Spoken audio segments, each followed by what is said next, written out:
So good afternoon. Firstly, I'd like to say a big thank you for my invitation for me to come up and share my story with you all today. It genuinely means such a lot to me, especially in front of all these people. It's such an important event. And what I'm going to share with you today is a bit of feedback on that, is that? What I'm going to share with you today is simply my story. This is my journey before, during, and after my diagnosis of CMT1A. I will be touching on some sensitive subjects, including mental health, disability, and uncertainty. And while I fully accept that no two journeys are the same, I really sincerely hope that somewhere in it, you may find some strength or comfort to help you on your way. So if you're here today living with CMT, I know there are days you wake often exhausted before you've even moved. And if you are here today because you love somebody with CMT, there are moments when you feel helpless, watching someone you care about struggle in ways that you can't fix. And if you're here because you study CMT, you research it, treat it, or devote your career to it, there are days when progress feels slower than it should, and the answers feel just out of reach. Today we are all united in this room together because CMT has changed something in our lives. So my name is Jamie, and I was a frontline police sergeant. I liked clarity, clear roles, clear decisions, clear outcomes. If something went wrong, I fixed it. At home, I'm married to Kelly. We've been married 10 years now. She was going to be due to be with me today, but unfortunately couldn't make it due to childcare reasons. She's also the one that opens most of the jars at home, which comes as a cruel twist, bearing in mind I'm the one that enjoys cooking. We have 3 boys, and we have a dog that outranks us all. And we live in a house that's rarely quiet. So I've always loved mountain biking, being outdoors, and music, live, loud music. There's something about standing in a crowd at a gig that makes me feel very alive. Sorry, old school paperwork, I'm afraid. So I wasn't somebody who sat still easily. I defined myself by what I could do, physically, professionally, practically. If there was a challenge, my instinct was to lean into it, work harder and push through. And then CMT arrived. And for the first time in my life, I realised that working harder didn't seem to solve the problem. Because CMT isn't something you can out-train. It's not something you can outwork. And it's certainly not something you can reason with. And for the first time in my life, I realised that pushing harder didn't seem to solve the problem. Over time, I've also had to be honest about something else. Living with uncertainty for years can take a toll mentally. I've had periods of depression. I've had days when I struggled, days when things felt much heavier than they should, when doubt crept in. And if I'm honest, there were moments when I didn't even recognise the person who I was. Because CMT doesn't just affect your nerves, it slowly changes how you see yourself. But today is also personal for another reason. My mum is here, and she too lives with CMT Type 1A. For most of my life, I saw CMT from the outside. Now I understand it from the inside, and that changes the conversation. Because this isn't just my story. My mum was diagnosed long before research updates, long before social media, and long before rooms like this. And she wrote something down which I would like to share with you all. Hi, I'm Jamie's very proud mum. When he phoned me with his diagnosis, I felt a heavy weight of parental guilt. I was diagnosed in 1990. Back then, CMT we were told about and sent home with. There was no online social media, no online communities, and no one else I knew living with it. It was rare, and it was quiet, and that can be a lonely place to sit. You have your cup of tea, you have your little cry, and you carry on. And for many years, I didn't know another person who truly understood what it felt like to live with CMT. Now I do. But it comes in a way no parent ever hopes for, because the person who understands is my son. And that carries its own weight. No loving parent avoids a bit of guilt, but I would never want him defined by CMT. And I'm grateful that today there are rooms like this with people devoting their careers to a better future. Thank you. So I'm going to have to drink that quickly. For 35 years, she carried this quietly. 6 years ago, it became part of my story. CMT changed my life at 45. It forced conversations I never expected to have, like explaining to my children why their dad couldn't always show up the way he used to. It also forced me to confront the possibility I may not be able to continue in the role that I loved. And that's where this story really begins. So I began to grieve. I grieved not just for my health, but I've grieved for the version of the person I saw myself going to be. And in that grief, motivation didn't fade, it vanished. Before CMT, I was someone who defined myself by what I could do, by my work, my independence, and the hobbies that made me feel like myself. I had a life that made sense to me. And then my body stopped sending clear signals. Instead, what followed was confusion.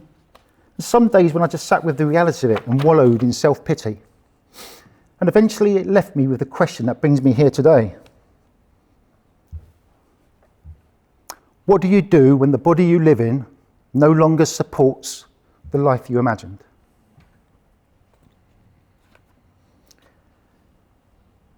There are moments when CMT doesn't just hurt, it isolates. Moments when your body becomes unfamiliar, unpredictable, and hard to trust. And the hardest part isn't always the pain.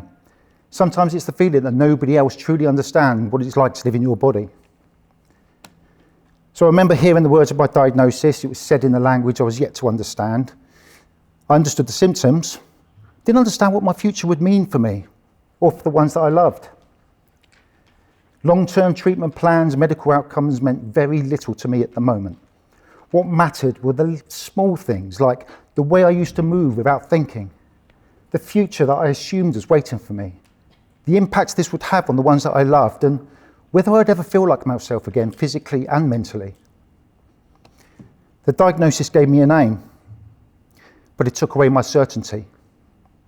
And from the outside, nothing about me visibly changed that day, but from the inside, everything shifted. And what I learned is that motivation doesn't arise back as a strength. Sometimes it arrives as survival. Sometimes it arrives as a decision just to keep showing up. But for me, it arrived in a signal that said, this is not the end of your story. For a long time, I thought that motivation would arrive back as a confidence, something maybe loud and obvious. But it doesn't work like that. Because when things feel uncertain, the answers rarely shout. They're quiet. And somewhere in that silence, there's the signal. So today I want to share with you how I found that signal and how, in a body that no longer behaved the way I expected, I learned to listen to that silence to help me rediscover my motivation. So after the diagnosis, nothing dramatic happened all at once. There was no sudden clarity, no moments when I felt suddenly brave or resilient. Mostly, there was waiting. Waiting for answers, waiting for my body to explain itself. And in that waiting, I learned something quite uncomfortable. Motivation doesn't disappear loudly. It disappears quietly. We talk about motivation like it's supposed to look impressive, like confidence and determination, like a clear plan, but that didn't appear available to me anymore. What was available were some very ordinary decisions, like getting up when I didn't want to, like asking for help when I didn't want that help, and simply accepting that some days the victory was simply staying and getting on with it. I remember one day realising my definition of progress had completely changed. It was not about getting better. It was about getting through the day with a little less resistance than the day before. It was about 4 years ago I made a decision that put me out of my comfort zone. I decided to go for further promotion. Now, being honest, I was riddled with doubt. I questioned my own ability. I was worried how the organisation might now see me and whether being labelled as disabled might now quietly close some doors for my future. And that created a barrier. But with the support from my family, I studied, I prepared, I pushed through that doubt, and within 8 months I passed the exam and the promotional board. And for a short time my diagnosis felt very distant. Not because it had disappeared, but because I'd proved to myself that I hadn't lost what I was capable of. And what I realised is that purpose changes things.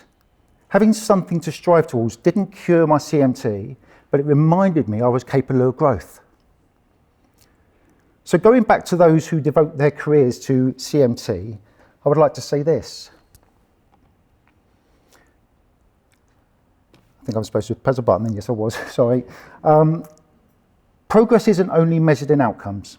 Sometimes it's measured in what becomes possible for someone again. And for those who love somebody with CMT, your presence matters no matter more than any solution. Even when you don't know what to say or do, your signal still gets through. I stopped waiting for motivation to return the way it used to. I stopped searching for strength, and instead, I started listening for those signals. And that shift didn't change my condition, but it changed how I lived within it. And then something happened last year that tested whether I really believed that. An opportunity came up for me to take part in a 12-kilometre assault course. So this is a type of event that's built to push people physically and mentally. The nuclear rush, there we are. So some of the names of the obstacles alone give you an idea of what was on offer here. You've got the Ridge of Revenge, Paraplunge, Death Slide, Aquaphobia, Travelator, that's the one at the end of Gladiators. Try not to move that. And don't forget the 12 kilometres of lots of thick mud and running. So 6 years earlier, I would have signed up without hesitation, but now CMT had changed the calculation. This to me wasn't about my fitness, this was about uncertainty. And if I'm honest, it's very easy to keep saying no, to protect yourself and avoid risks, to quietly let CMT make the decision for you before you've even tried. Guilty. And every time I said no, the signal got quieter. There were also doubts from other people. They were worried I might get injured. They were worried that if I didn't finish the course, what that might mean for me mentally. Those doubts were loud, and it added to the uncertainty. But stubbornly, I signed up anyway, and I never really understood why until my neurophysiotherapist said something to me that made sense. Suni, I don't know if she's still here, but she was the one that gave me these wise words. It appears that I was doing something extreme, so I could find something that was comfortable between doing that and saying no. But besides, actually, some of the obstacles looked quite fun. But there was something else. A week before that event, I lost a close friend. His death shook me deeply. Excuse me.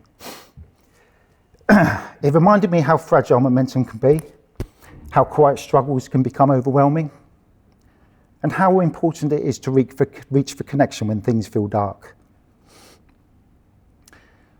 Sorry, I was meant to bring up his picture here. There he is. So when the morning of the event arrived in May 2025, I wasn't standing at that start line lightly. Here is a picture taken at the start of the event, just before the start line. That's my wife Kelly on the left, and that's our friend Emily on the right.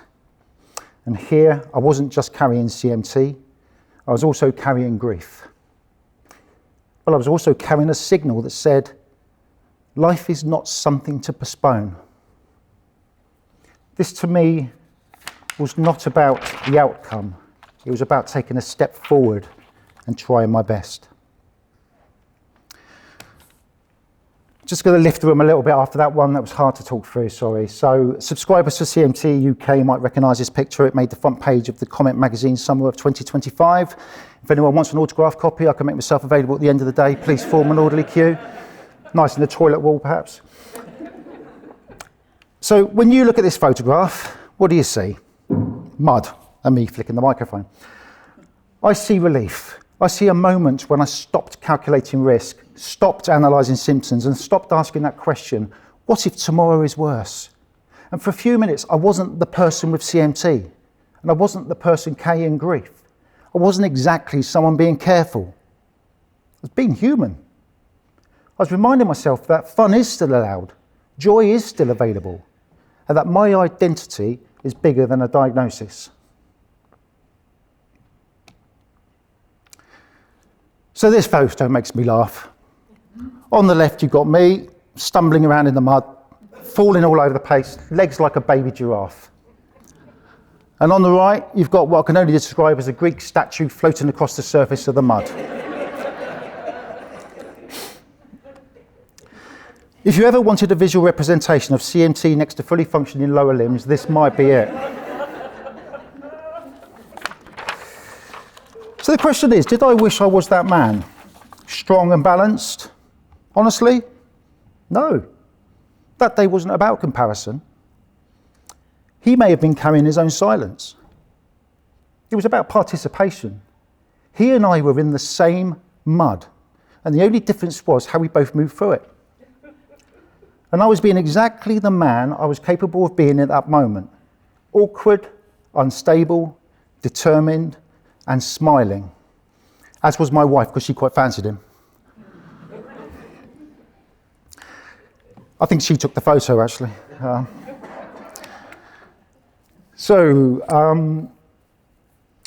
was meant to bring that up a second ago, I forgot, my apologies. So this next photograph is one of my favourites. So this isn't about mud, this is about support. So if you look closely, they're not dragging me, they're not lifting me, they're not shouting instructions, they're just there. Close enough to keep me steady and far enough away to let me walk. And that makes such an important difference. So Kelly and Emily, they've evented these events before, and normally they're quite competitive. On another day, they may have chased a time. They could have gone off without me if they wished, but they didn't. They chose to complete it with me. And that made such an important difference. Because when somebody walks beside you, not to control your steps, but to steady you when needed, you feel capable. Sometimes it's about slowing down and walking to our pace. So this is a good one. Big reflection for me here, because up until this point, you've seen moments when I was the one that needed to be steadied and needed support. But let's zoom into their faces here, shall we? There we go, look. That's not excitement, is it? That's fear. It turns out Emily is afraid of heights. And Kelly isn't a fan of deep water. So whilst we sat at the top of that 25-foot drop slide into deep water, I wasn't the one that needed reassurance. I was the one that was excited, and I was the one that was saying, it's all right, girls, we got this, I'll help you at the bottom. So it meant more to me, that did, than finishing any obstacle, because it reminded me of something really important. Living with CMT does not make you the permanent patient in every situation. You are not always the one having to be carried. You are still capable of carrying others. And that day I wasn't just supported, I felt strong. And that was incredibly empowering. And this is where motivation turned for me, because in the first photo I learned that motivation isn't about pushing harder. It's about allowing yourself to feel human. In the second, I learned that motivation isn't about comparison, it's about ownership. In the third, I learned that motivation isn't always individual. Sometimes it's shared. And in the fourth, I learned that motivation isn't about being the one that always needs help. Sometimes it's about helping others when it's your turn. So that day in the mud, something shifted for me. Motivation stopped about proving anything. It became about choosing not to withdraw. And that was it. CMT, grief, uncertainty, neither of those had disappeared, but neither had I. And that was the signal. Not because I was cured, not because I was fearless, but because I was still here and choosing to take one step at a time. And maybe that's the invitation in this room today, not to conquer CMT, but to redefine what motivation lives inside of it. So here's another one I didn't click on in time. My apologies. It's nothing that I haven't already said. So here's the final finish line photograph. 3 very, very tired people pretending to be strong for the photograph, covered in mud and foam. And at this point, my body wasn't sending me thank you notes. My legs were very unpredictable, and there wasn't a single muscle in my body that didn't hurt. But what stands out to me isn't the discomfort. It's a mixture of joy, relief, connection, pride, grief still quietly there, all existing in one image. Nothing had magically improved. CMT was CMT, loss was still loss. But I'd done something that neither I nor others believed or were certain I could do. That smile isn't about toughness, it's about belief. The same kind of belief that carried me through to my promotion to inspector. Not loud confidence, just steady commitment. And that's what this whole day gave me, passing the police analogy, but evidence. Evidence that I can still move forward, even if it looks different, even if it takes longer than anyone else, even if I wobble.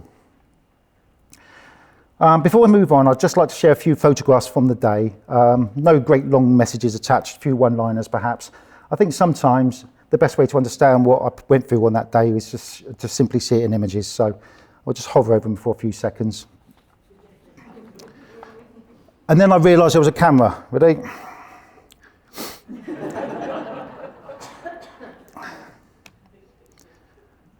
Proudly advertising the CMT UK merch in this picture.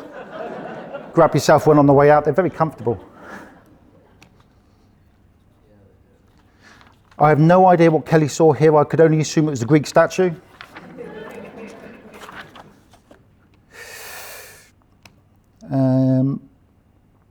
They're good as new after a wash. I think that just shows a lot of pain in the face, that one. That was quite far into the course. It was tough. Always find time for a selfie. So that day on the assault course, nothing about my condition changed. My legs didn't suddenly work differently. My pain didn't disappear. If anything, it got temporarily worse. The silence in my body didn't get louder, but I did. And for a long time, I treated that silence as a warning. Step back, be careful, say no. And sometimes saying no was wise, but sometimes it was habit. Conquering all those obstacles despite my uncertainty, struggling with grief and pushing through the pain in my limbs, restored my willingness. That's my stepdad's phone. And that changed the direction of my life, because CMT makes it easy to shrink your world, to calculate risk, and to protect what's left. But every time I automatically said no, something in me got smaller. And that day I chose not to shrink. And here's what mattered the most. There were moments I needed support, and then there were moments I was the steady one. Because I said before, living with CMT does not make you the permanent patient in every situation. You are still capable of contributing. You are still capable of leading. And you are still capable of being strong in ways that don't look like they used to. And that matters. So when I talk about the signal, this is what I mean. It's not noise, it's not hype, it's not waiting to feel fearless. It's a decision not to withdraw. It's that quiet question. What happens if I say yes? So not so long ago, I'd have said no to come in here today and sharing my story with you. Not because it doesn't matter or because I don't care, but being an introvert, saying yes felt uncomfortable. It's exposing and can be uncertain. And the silence in those moments is loud. It tells you to remain small, stay safe, stay within what you can control. But there's the disguise, because the signal often sits just beyond what feels comfortable. The signal can be disguised as silence, and I've met that silence more than once. And the assault course wasn't the first time I experienced it. 3 or 4 years before that event, I was a serving frontline police officer. Blue lights, response driving, arresting criminals, fast decisions in high pressure moments. All the fun stuff. It was the job I joined for, the job I loved, and the job I did well. And then one occupational health appointment changed everything. No more blue lights, no more frontline, no more doing the role that had become part of my identity. I didn't just lose a position, I lost the person who I thought I was. And overnight I went from action and urgency to admin and spreadsheets, from sirens to silence. And I told myself my career was over. But what I thought was the end was actually a signal. It just took me a little while longer to hear it. A signal that said that my value is bigger than one role. A signal that said adrenaline and purpose are not the same thing. A signal that said identity can evolve, even when you don't want it to. And for most of my life, I was also carrying another sort of noise. I watched my mum closely. Every symptom, every change, every adjustment she had to make. And when I became diagnosed with CMT, I assumed I was watching my future. I thought my path had already been written and that what I saw coming was inevitable. But Suni said something to me this year that changed that vision. She said, "Your mum is not your mirror." What she meant by that is everything is different, everyone is different, and just because that's her path doesn't necessarily mean it would be mine. You will have your own struggles, not necessarily the same struggles. And that's when I realised something important. Silence isn't prediction. Silence isn't a verdict, and it's not the end of the story. Because twice in my life I thought my story was written. Once by a job title, once by genetics, and twice I was wrong. Because the signal wasn't telling me it was over, it was telling me it was different. I just didn't hear it properly.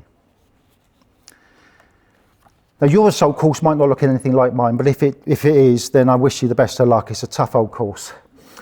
Your assault course might be an appointment, it might be a conversation, it might be a research process or a career shift. It might be just simply getting up and getting through the day. But the principle is the same. You don't need the whole staircase, just the next step. CMT distorted my signals, but it sharpens something else. It made me realise that even when I can't feel things clearly, I can still choose what to do next. I don't always feel steady, and I don't always feel strong, but I can still decide to continue on. And I've learned that progress can be small. It's like keeping an appointment when part of you wants to cancel, having a conversation you may have been putting off, filling out a form, making a call, popping to the shops, getting up and repeating it all tomorrow. It doesn't have to feel heroic, just has to feel necessary. And over time, those small decisions change things. Not because the condition disappears, but because you don't let it quietly shrink your world. You don't need certainty. You don't need perfect balance. You just need to be willing to take one more step than you thought you could. So take that step, not necessarily an impressive one, but an honest one. If it feels quiet, if it feels ordinary, if you're wondering whether it even counts, it most certainly does. Because sometimes a signal is a patient saying yes to something again. Sometimes it's a clinician staying curious a little while longer. Sometimes it's a researcher asking one more question before going home. Different roles, same signal. And whatever role you play in this story, please keep listening for it. Thank you.